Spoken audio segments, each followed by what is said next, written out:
Nuestra siguiente conferencia, síndrome de intestino irritable en época de pandemia, ¿existe algún cambio? A cargo del doctor José Fernando Vera, gastroenterólogo pediatra, magíster en nutrición clínica, epidemiólogo clínico, jefe de sección de gastroenterología y grupo de soporte de nutrición pediátrica del Hospital Universitario Fundación Santa Fe de Bogotá. Profesor clínico de la Universidad de los Andes, líder del grupo de investigación en pediatría, PEDIAFE, primer presidente y fundador del Colegio Colombiano de Gastroenterología y Nutrición Pediátrica, ex vocal de la Sociedad Latinoamericana de Gastroenterología, Hepatología y Nutrición Pediátrica. Buenas tardes. Quiero agradecer a la Sociedad Colombiana de Pediatría por haberme invitado a dictar esta conferencia y de un tema absolutamente importante como es el síndrome de intestino irritable en época de pandemia. ¿Existe algún cambio? Y yo podría decir que obviamente que sí. Estar encerrados, especialmente nuestros niños, nuestros adolescentes, no hacer su vida normal, ha hecho que la incidencia de dolor abdominal, trastornos funcionales y colon irritable haya aumentado. Y es lo que hemos visto en el último año y medio en nuestra práctica clínica, donde cada vez más niños con trastornos funcionales, dolor abdominal, colon irritable y especialmente trastornos de comportamiento alimentario, se ha aumentado las prevalencias casi al doble de estudios que estamos actualmente cuantificando. Y esto es lo que normalmente vemos en nuestra práctica diaria. Mi hija lleva 4 meses con dolor abdominal y todos los exámenes son normales. Doctor, ¿qué hacemos? Y entonces los pacientes empiezan a pensar, esto definitivamente no está en mi cabeza, no estoy loca, me duele todo el tiempo, cada día me duele más, no quiero más enemas en ese hospital. Todos los estudios han sido normales, esos médicos no dan con el diagnóstico. Por otro lado, los papás empiezan a elucubrar y a pensar, esto no puede ser por estrés, le encanta el colegio, le encanta su alternancia y pues no ha podido ir al gym, pero pues bueno, digamos, esto no puede ser que siga con el dolor y que sea simplemente estrés. Mi tía tenía lo mismo y no se mejoró hasta que le quitaron la vesícula. Espero que encuentren algo. ¿Será que tiene COVID mi hija? En urgencias solo le hacen rayos X y enemas. Y si mi hija tiene cáncer, necesitan hacer definitivamente más estudios. Y es así que esta es una patología que obviamente tiene diagnósticos diferenciales, son muchos, pero lo que tenemos que saber como pediatras es que hay unos signos de alarma que los podríamos resumir o banderas rojas: pérdida de peso, hepatomegalia y esplenomegalia, anomalías perianales, presencia de sangre en heces, diarrea nocturna, desaceleración del crecimiento, retraso puberal, fiebre persistente, disfagia y antecedentes familiares de enfermedad inflamatoria intestinal o celíaca. ¿Cómo se diagnostica el colon irritable? Pues la clave es tener tiempo, hacer un buen interrogatorio y hay algunas cosas, algunos tips bien importantes. Definitivamente no está en la cabeza. El dolor los pacientes lo sienten, el dolor es real, no es inventado. El otro tips es que no se debe amenorizar o no amenoricen los síntomas.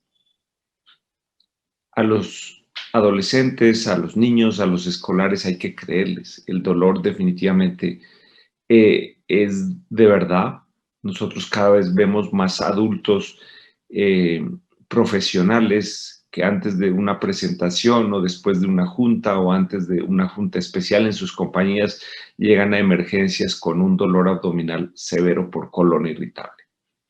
Pero es importante también no estudiar excesivamente, porque esto es como una bola de nieve. Entre más estudios, todo empeora porque el paciente empieza a pensar, me hicieron endoscopia, colonoscopia, tal resonancia, me han dado 20 medicamentos, no mejor, debo tener algo grave. Y ese es el pensamiento de los pacientes. Además que es muy costoso. En este estudio realizado y publicado en mayo del 2015. Estos autores analizan el costo de un paciente una vez hospitalizado o una vez ingresa al servicio de emergencias. El colon irritable costaba más o menos $5,300. Y mismo los pacientes con colon irritable que ingresan al servicio de emergencias después de hacerle estudios cuestan 18,000, casi $19,000. Y esto se ha duplicado ya en el 2021. Por lo tanto, en niños con síndrome intestino irritable, los estudios son a veces exagerados, con altos costos y sin encontrar una causa. Y como decía Weiss ya desde hace muchos años, el médico entonces se convierte en un agente patogénico al perpetuar la enfermedad por sus esfuerzos bien intencionados pero persistentes de encontrar una causa. Es como si el médico quisiera encontrar algo estructural y sucede que definitivamente como 100 años de soledad y las mariposas amarillas y Mauricio Babilonia, que es un ejemplo de soledad y de amor. Y es así como el médico, cuando no hace un interrogatorio adecuado, muchas veces en el servicio de emergencias le toma unos rayos X y generalmente nuestra experiencia es que a todos los niños, porque ven algo de materia fecal, dice que tienen estreñimientos, a pesar de que el interrogatorio es negativo y les hacen enemas y se formulan laxantes muchas veces sin haber necesidad. Hay que entender entonces que el síndrome intestino irritable es un trastorno funcional y que debemos recordar la definición de los trastornos gastrointestinales funcionales, que son un conjunto de síntomas gastrointestinales crónicos o recurrentes, no explicados por anomalías estructurales o bioquímicas, pero con interferencia importante en la calidad de vida del niño y su familia.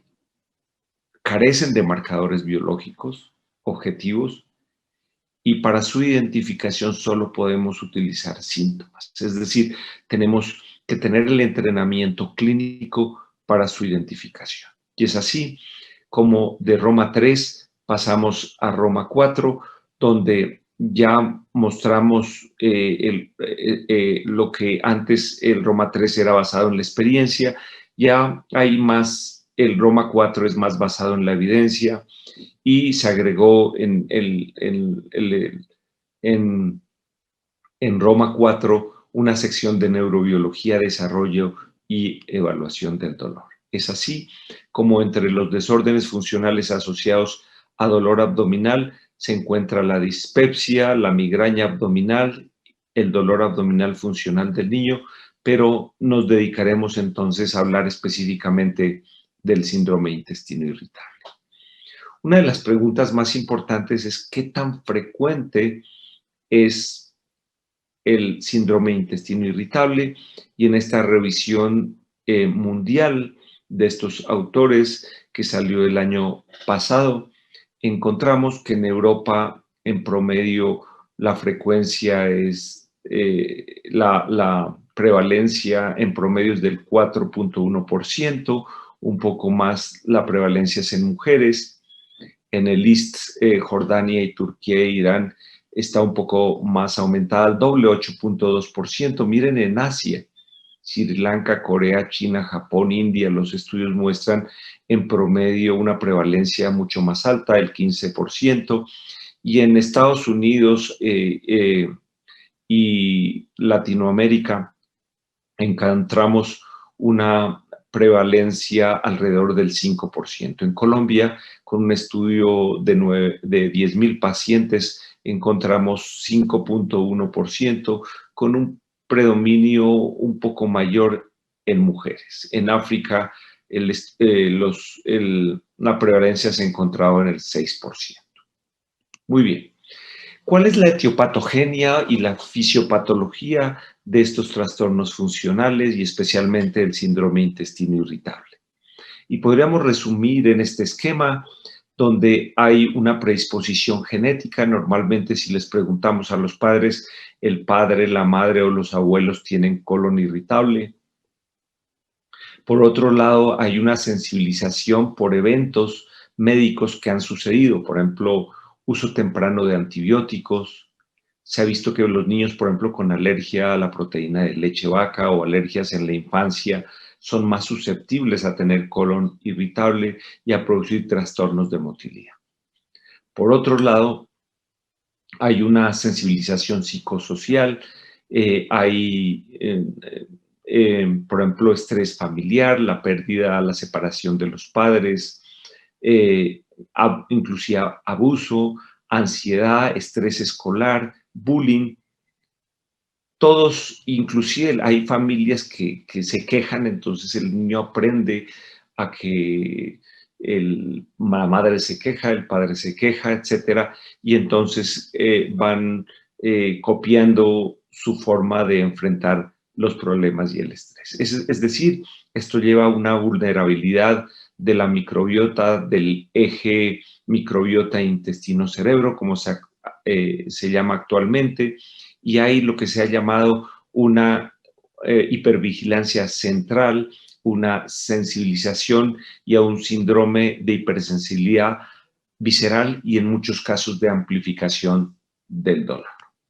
En ese contexto de ideas tenemos que ver que hay una alteración entonces en el eje de la microbiota intestino-cerebro, donde hay, digamos, el estrés, por ejemplo, aquí a la derecha, el estrés puede aumentar, influir en el hipotálamo y a nivel de pituitaria para aumentar en las glándulas adrenales, aumentar el cortisol, que puede influir en el sistema digestivo, y a su vez esto puede influir junto con la microbiota en alteración en la motilidad e inclusive en la inflamación. También se ha comprobado que inclusive el estrés puede llegar a cambios de inmunológicos con aumento de granulación de los mastocitos y trastornos de los plejos mientéricos de Auerbach y Meissner. Por otro lado, también tanto el estrés como las infecciones o una disbiosis puede llevar a estas alteraciones. Por otro lado, ahí también se ha implicado dentro de la fisiopatología el gas y dolor abdominal. Y en esta diapositiva podemos ver fácilmente la diferencia entre el desplazamiento abdominofrénico en el dolor funcional cuando definitivamente es patológico, orgánico, el aumento del gas, tanto hay un aumento y desplazamiento del diafragma hacia arriba y hay una verdadera distensión abdominal por aumento del gas en el síndrome intestino irritable cuando está asociado a mayor gas. Finalmente, dentro de la fisiopatología, en este año se publicó unos marcadores del metabolismo de las sales biliares en pacientes con intestino irritable con diarrea. Ya en adultos se había comprobado que los pacientes con síndrome intestino irritable con tendencia a la diarrea tienen un daño en la recaptación de las sales biliares a nivel del ilion y por lo tanto esta inflamación, el estrés, el tipo de alimentos, etcétera, se traduce en mayor diarrea. A diferencia de los adultos, que está muy claro, estos autores compararon niños normales con niños con intestino irritable con tendencia a la diarrea y lo que observaron es que solamente un pequeño número de pacientes se comprueba que el metabolismo de los ácidos biliares está alterado. Por lo tanto, podemos decir hasta aquí que el síndrome intestino irritable es un trastorno gastrointestinal funcional que combina síntomas gastrointestinales crónicos sin anomalías estructurales que alteran la calidad de vida del paciente y la familia. Que la prevalencia del síndrome intestino irritable en Colombia es de 5.1%, que los trastornos gastrointestinales funcionales tienen sus propios criterios diagnósticos según Roma 4 y definitivamente es un diagnóstico clínico, que el dolor abdominal en los trastornos gastrointestinales funcionales es real, que la clave en el diagnóstico es el interrogatorio, que se deben tener en cuenta los signos de alarma y entre más estudios puede ser peor.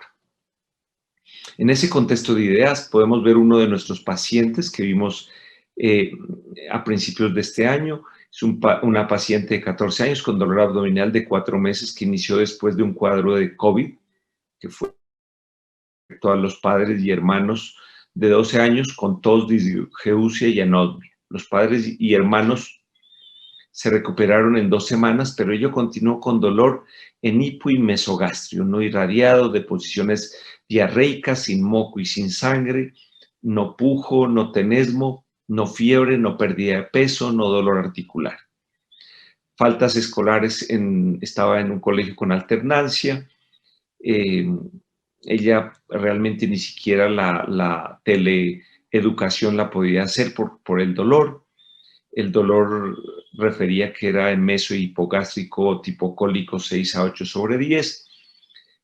Cuando la vi le habían suspendido los lácteos 20 días antes y no había mejorado y le habían formulado buscapina sin mejoría. Entonces, antes de la enfermedad, el Bristol de la paciente era tipo 3 y 4, era normal.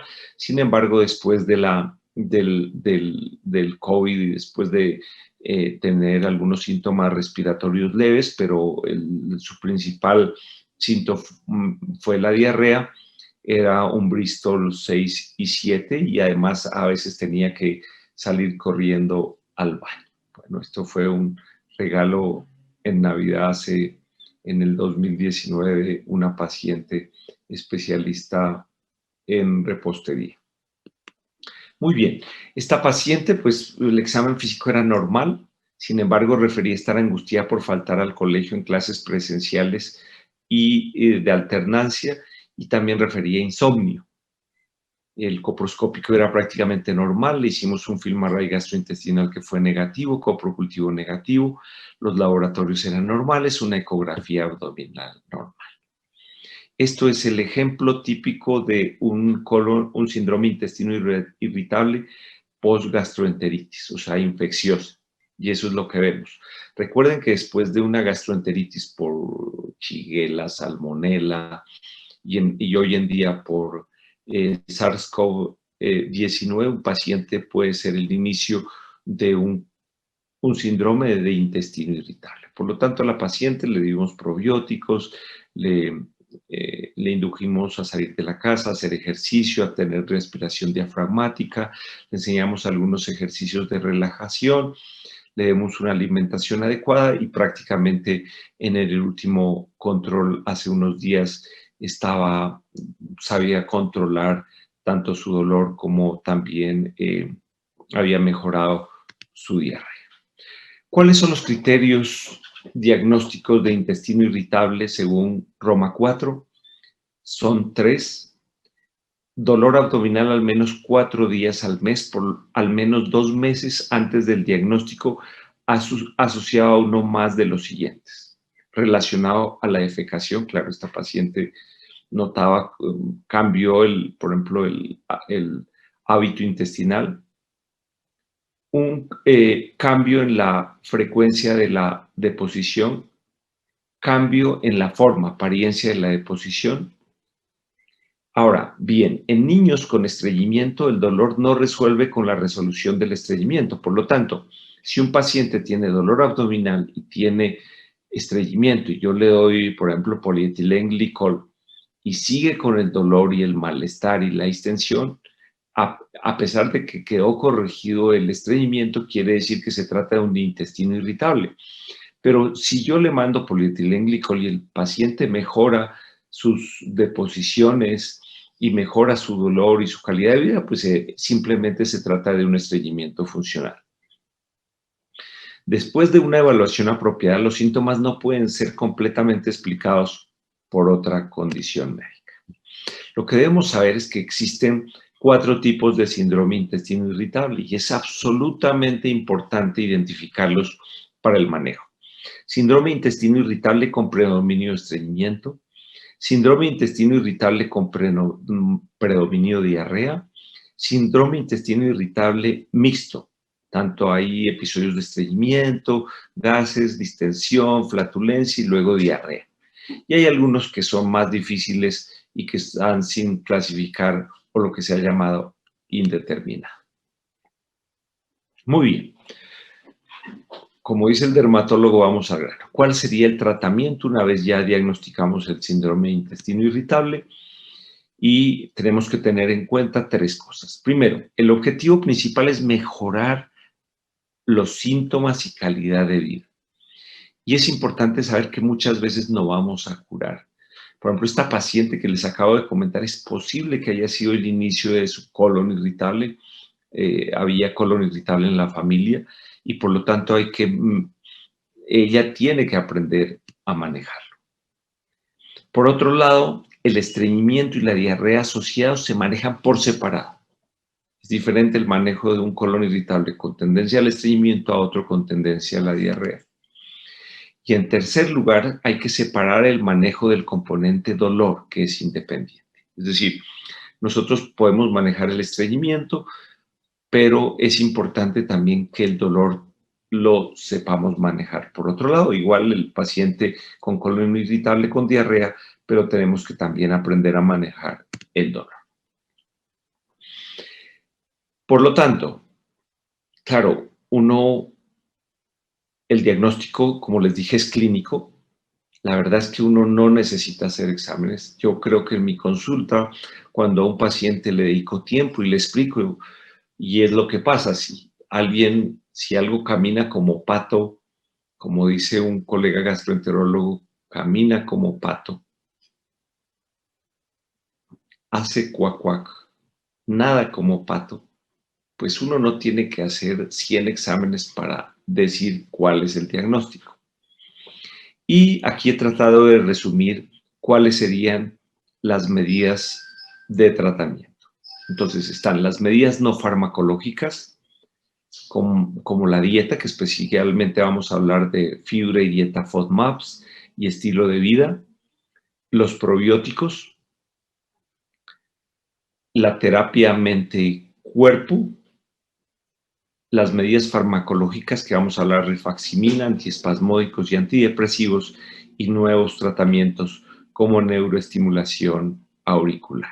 Y definitivamente, yo creo que antes de hablar de la dieta, tenemos que cambiar el estilo de vida. Es decir, estos pacientes, si están en cuarentena y están aterrorizados de salir porque ven y sueñan con el coronavirus, pues tienen que salir de su casa, tienen que volver a hacer ejercicio, tienen que completar los 150 minutos de ejercicio diario, tienen que salir al parque, tienen que tomar más agua, líquidos, tienen que respirar. Nosotros les enseñamos la respiración diafragmático, formas de relajación. Cambiamos un poco la alimentación un poco más sana. Obviamente, si no mejoran, hacemos alguna modificación de la dieta, probablemente probióticos, que en la mayoría de casos no hay mayor efectos secundarios.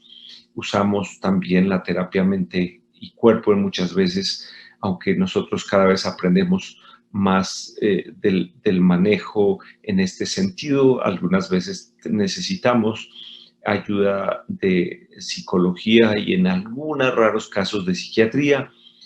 Y podemos ir ya por último, si ya no hay mejoría, medidas farmacológicas y ya por último, nuevos tratamientos. Esto es lo que pasa cuando una persona tiene colon irritable y uno le da una lista de 100 alimentos, dice miércoles, ¿y ahora cómo me alimento? ¿Qué hago? ¿Qué comidas debo evitar? Gluten, lactosa, ¿qué puedo comer?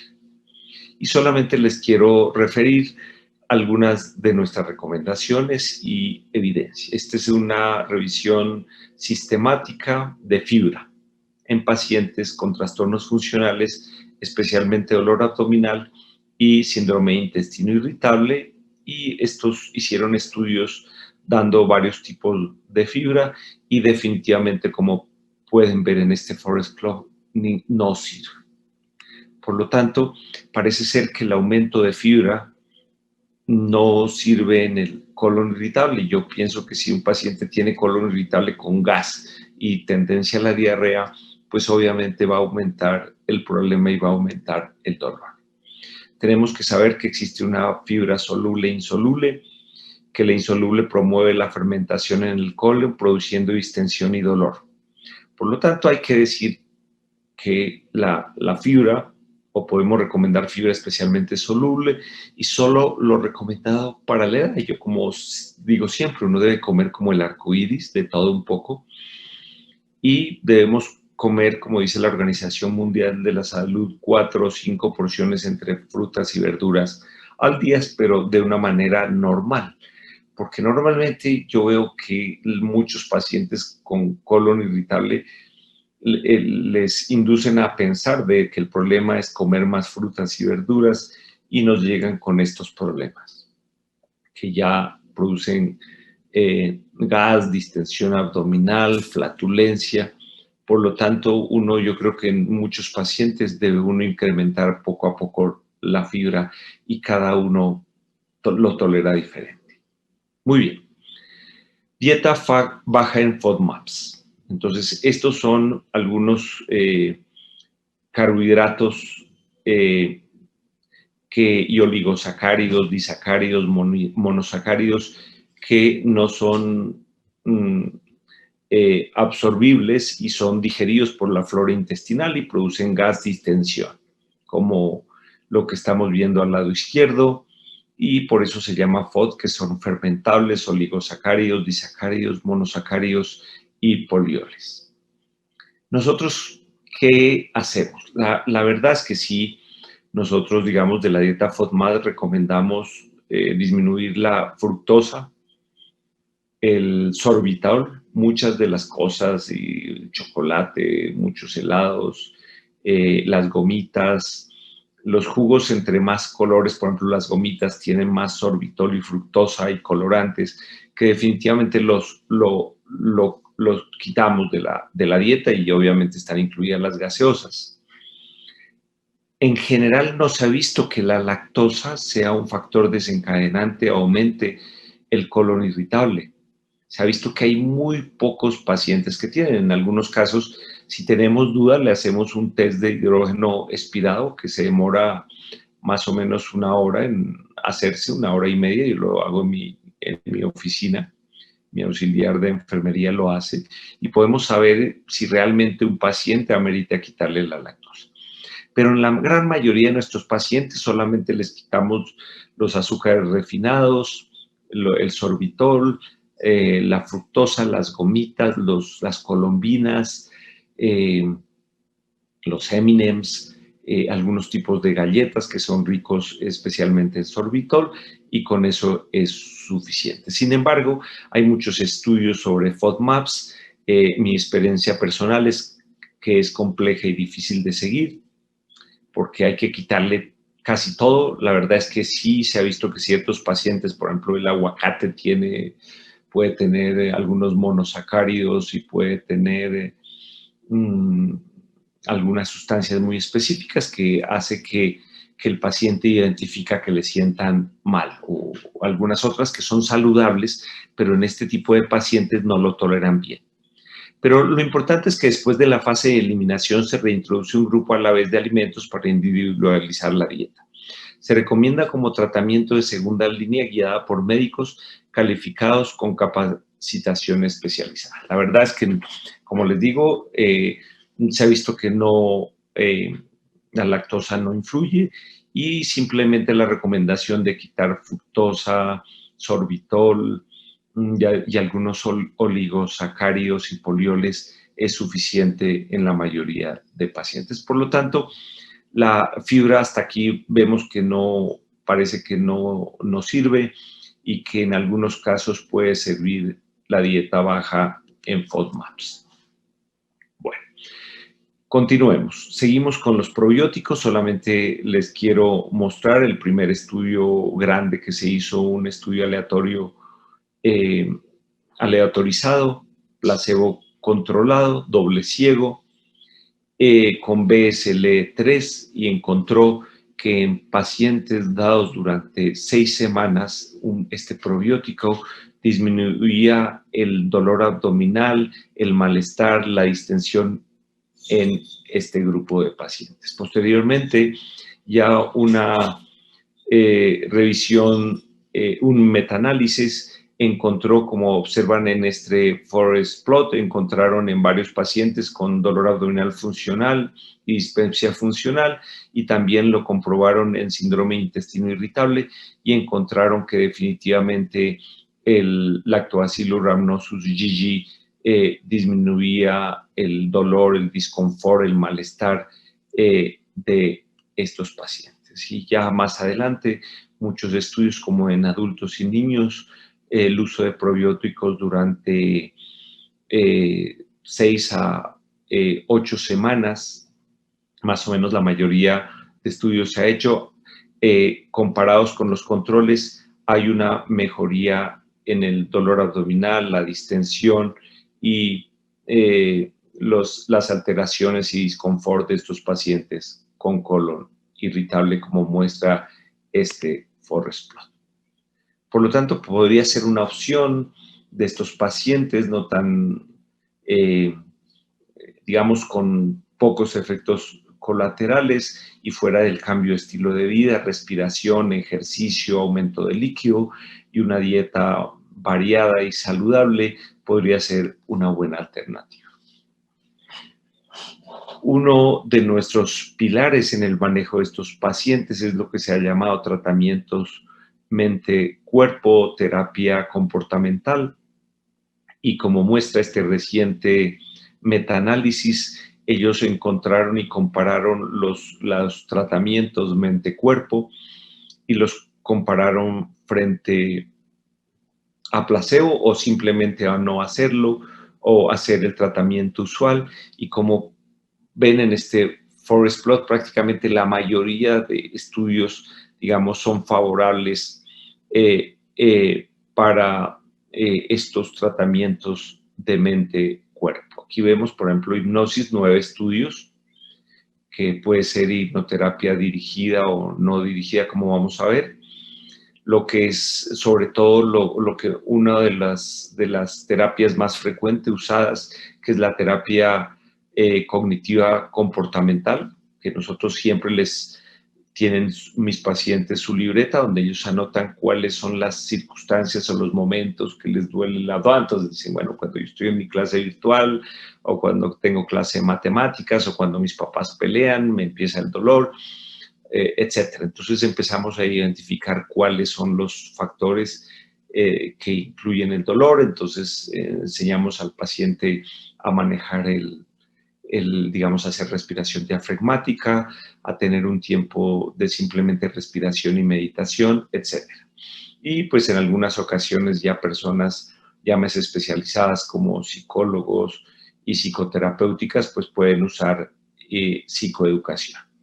La meditación también hay 5 estudios, mindfulness o el yoga, y ya otro tipo de relajaciones que han llevado que definitivamente hagamos una buena conexión cuerpo-mente, como ya se ha visto en la mayoría de estudios en gastroenterología. Por lo tanto, la modificación de una vida sana, de completar los 150 ejercicios diarios, de aprender a respiración, de respiración diafragmática, de tener un momento en el día de desconectarse, de salir al parque, de caminar, de tener una relación con algo como la naturaleza, etcétera, es importante. Y es así como ya hasta el perro de la casa ya está aprendiendo a tener un momento de relajación. Bueno, en este estudio es bien interesante, hecho y publicado por la doctora Rutan, que es una de las personas que ha publicado más sobre hipnoterapia. Ella ya del 2010 al 2015 mostró cómo la hipnoterapia podía mejorar de manera sostenida hasta más de un año la disminución del dolor, del disconfort, de los gases y especialmente del malestar para el niño y la familia con la hipnosis. Sin embargo, recientemente ella comparó la hipnoterapia con hacer lo mismo, pero con CDs o hacerlo de manera virtual, y encontró, como pueden ver en este estudio, que no había diferencias entre hacer una hipnoterapia dirigida con un terapeuta o hacerlo ya de forma virtual en estos pacientes. Por lo tanto, esto es un buen objetivo e igual se ha visto que la terapia comportamental, tanto por terapeuta directamente o online, puede ser una buena posibilidad. Sobre los medicamentos, nosotros lo usamos especialmente si hay sobrecrecimiento bacteriano, cuando hay más de 10 a las 5 unidades colonias, formadoras de colonia por mililitro en el líquido intestinal, ya que cuando hay muchas bacterias en el intestino hay sobrecrecimiento que lleva a despulimiento de las vellosidades intestinales, a mala absorción, a desnutrición, gases y distensión. Esto se hace con un estudio, nosotros lo hacemos con glucosa, porque después de muchos estudios vimos que era lo más sensible para diagnosticar el sobrecrecimiento bacteriano. Es un estudio que demora hora y media y es fácil de hacer, no muy invasivo, y encontramos que solamente 12.5% de estos pacientes con intestino irritable tenían sobrecrecimiento bacteriano. O sea que solamente 1 de cada 10 realmente podría necesitar rifaximina por 14 días. Aquí está el estudio de rifaximina, 15 miligramos por kilo día durante 14 días con mejoría de los pacientes en estreñimiento, dolor abdominal, diarrea, distensión y flatulencia. También nosotros lo que hacemos es cuando requieren estos pacientes, damos tratamiento por rifaximina, pero posteriormente damos probiótico. Sobre los antiespasmódicos, solamente quiero nombrar 3. La menta, que es un bloqueador de canales de calcio. Nosotros lo usamos, no existe en Colombia, pero lo mandamos a traer del extranjero. Es el aceite de menta, es fácilmente de usar, no tiene casi efectos adversos y ahí la mayoría de estudios han mostrado que tiene efectos favorables en niños, por ejemplo, casi 72 versus 43% en placebo en niños, y en adultos hay disminución del dolor en el 80% con un NNT de 2.5, o sea, necesitamos tratar casi 2 pacientes para que uno mejore. La trimebutina, hay evidencia en adultos, no hay evidencia en niños, lo usamos muy poco. La mebeverina, un anticolinérgico relajante del músculo liso, no hay evidencia en niños, nosotros lo usamos ocasionalmente. Por lo tanto, la mente podemos decir, la trimebutina y mebeverina, pues la evidencia no es muy sólida. Y en algunos pacientes, finalmente, ya para terminar, usamos los antidepresivos, que puede ser la fluoxetina, los antidepresivos tricíclicos, el triptanol en dosis bajas como modulador del dolor en algunos pacientes específicos, como una evidencia débil. Finalmente, en estos pacientes, actualmente hay muchos estudios, ya desde el 2020, de la eficacia auricular por neuroestimulación en adolescentes con síndrome de intestino irritable, y se ha visto que lo que antes se hacía con acupuntura, obviamente haciendo de una manera más específica, con un aparato especial, estimulando el trigémino, el facial, el vago, etcétera, podríamos disminuir tanto los trastornos funcionales como el colon irritable, como las náuseas y la dispepsia funcional. Por lo tanto, podemos decir que el primer paso en el tratamiento del síndrome de intestino irritable es tomar el tiempo necesario en la consulta para educar a la familia y el paciente. El objetivo principal es mejorar los síntomas y calidad de vida, evitar paraclínicos innecesarios, el estreñimiento y diarrea asociados se manejan por separado y separar el manejo del componente dolor. Aquí podemos ver, hacemos cambios dietarios, estilo de vida y nosotros decimos, este es un intestino irritable con tendencia al estreñimiento, pues usamos laxantes probióticos y terapia comportamental o mente y cuerpo. Pero si el paciente tiene un síndrome de intestino irritable con tendencia a la diarrea, es posible que podamos disminuir algunas cosas de la dieta FODMAP, usar probióticos, a veces cuando hay sobrecrecimiento bacteriano, rifaximina, a veces usamos antidiarreicos, algunas veces usamos antiespasmódicos. Y finalmente, pues la terapia auricular, neuroestimulación auricular. Por lo tanto, vamos de lo más fácil, que es estilo de vida y dieta, Como vimos, la fibra y el FODMAP no es para la mayoría de pacientes, simplemente una dieta sana. El uso de probióticos parece una buena alternativa, terapia mente-cuerpo, medidas farmacológicas solamente cuando comprobamos sobrecrecimiento bacterianos, antiespasmódicos en algunos casos, antidepresivos como moduladores del dolor en algunos casos muy específicos, en niños, por ejemplo, que no duermen bien, a veces melatonina, que también tiene algo de evidencia, y nuevos tratamientos como la neuroestimulación auricular. Muchas gracias.